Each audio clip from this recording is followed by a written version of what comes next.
Hi Sparkles of Light, this is CherryEnchantress and this is another daily dust for November 15th if you're watching in real time, but it can also be for whenever you stumble upon it. It's also a timeless reading. And so yesterday's it was yesterday. Yesterday's daily dust was really beautiful, and and I feel like that deck that I used summed it all up. So now we're moving on to another deck until if we have some challenges to deal with, then we'll work with this deck until the challenges are worked out. And I'm also doing readings. I'm doing this reading that represents your inner world, you know, things that are personal to you collectively, and also the outer world, things that are important to everyone in the outer world, especially post-election, because there's some major changes that have happened and we have to all learn how to adapt to the changes, and so or resist, or whatever we plan to do. So we're going to see a little bit about that too as well. That very first reading felt very much like with the Fairies Oracle by Brown Fad. I really felt a lot of the main characters of this drama in that. So, but yesterday I didn't feel. I felt mostly our energy, our collective, just our inner energies. Our small world around us, not the bigger one. So let's see what we get with the Forest Creatures Tarot. Okay, and speaking of fairies and all of that, I am doing tarot readings at the Enchanted Fairy Nights Festival, the first ever in Houston, Texas, on Saturday. So if you are around, definitely check that out. Now, some of you have probably heard me announce this several times. Sorry for repeating myself, but if I get anybody that hasn't seen this yet, I'm, interested in letting everybody know. And it's going to be really cool because there's food, and then there's entertainment, and it's free parking and free admission, and a free reading from me if you mention this video. And there's also what else is there? There's flash tattoos and all kinds of fun stuff. Oh yeah, and if you're one of the first 15 people to show up, you get some free purple fairy ears. So pretty cool. All right, let's focus now on your energy and the energy. Let's go ahead and first see about. Okay, well, we're gonna do this both together, both subjects together, like I have been doing. Inner and outer worlds. What can you tell us, spirits? What would you like us to know? All right, I feel like that's pretty good. Oh, and guess what? I got my sage. So I'm so excited. I got my liquid sage. We have the Five of Swords, okay? And the Moon, mystery, and the Queen of Cups, which is my significator card, or one of them. At least that was my original significator card until, I matured and graduated, and then I sort of I said resignated. I sort of vibed with the High Priestess. Anyway, so let's zoom on in and see what we get. But I'm already starting to feel like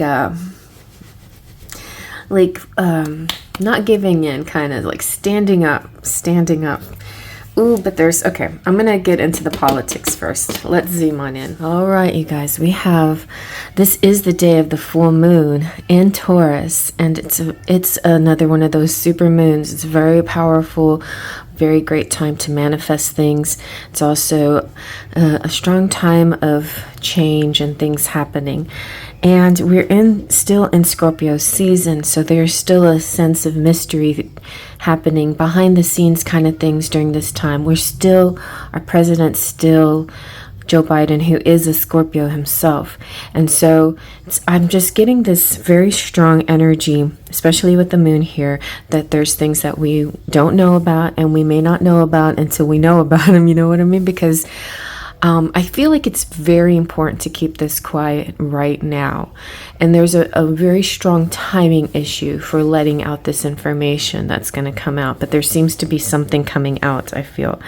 The Queen of Cups.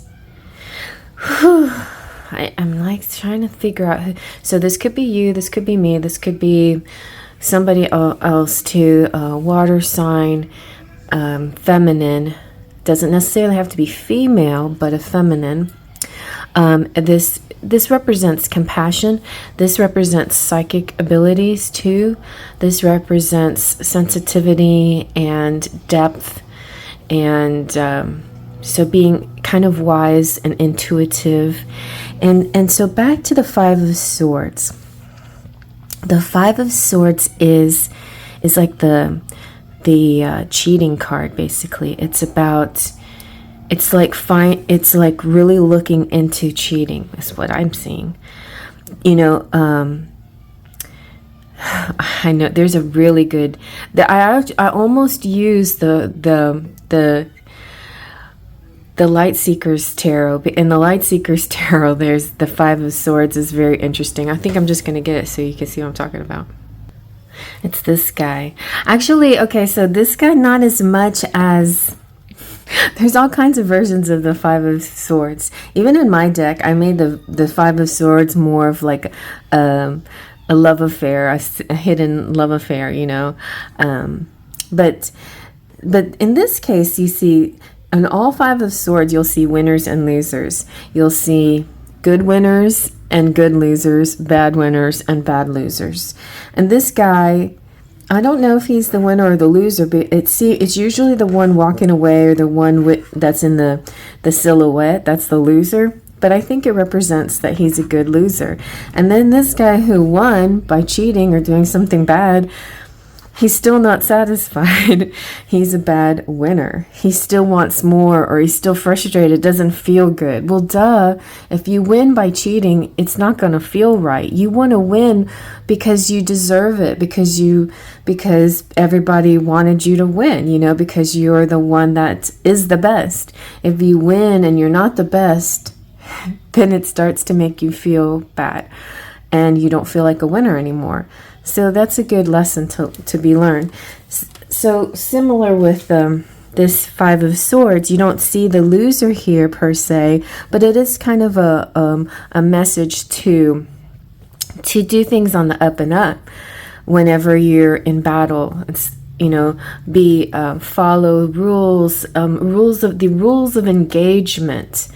Ooh, today I was listening to somebody talking about rules, and I was like almost angry. I'm like, it's fine for us to have rules, but what is good are rules when people are breaking them? Like we can't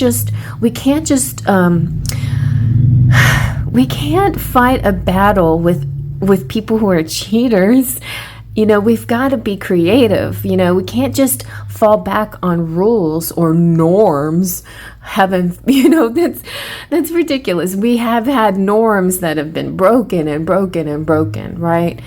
And rules that have been broken. I mean, it's just kind of ridiculous, I think. Like to even engage at all with people who don't follow rules, especially in a place that is about rules, you know, an institution that's run by rules. It's run by its branches, and the whole point of the branches are checking the other branches, you know, and so everybody's following the rules, and so nobody is going past a certain boundary, you know. It's everybody's like keeping a check on each other, but that's not happening anymore, and it's kind of frustrating. Okay, but this is hopeful to me. This is hopeful because it's showing that things are happening even if we, on the surface level, there's not a lot of change, or we're not really seeing too much, there's stuff happening underneath the surface. So I feel like that's a good message. I want to look up that one other, I think there's another one where it's like the guy from Simpsons. I just hear him in my head so much that, ha ha, ha ha. You know, that's how I feel. It's like it's this mocking thing that's happening. Ha ha. But you know what? The joke's gonna be, you know, the joke's on you already when you have that kind of attitude, right? It's the people who rise above and don't even pay attention to that noise or the mocking, who really are the winners, right? If you're not letting it get to you, then you're the winner.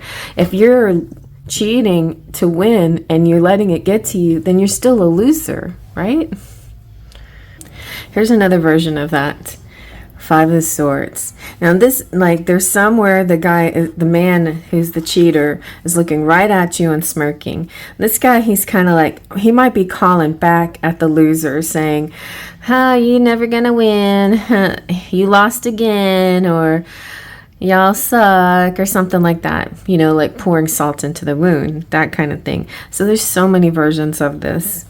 But I find that this one is actually it's more of a universal image and message. It's kind of saying, you see what happens when cheaters cheat and they don't feel satisfied. Well, just remember that for yourself as well.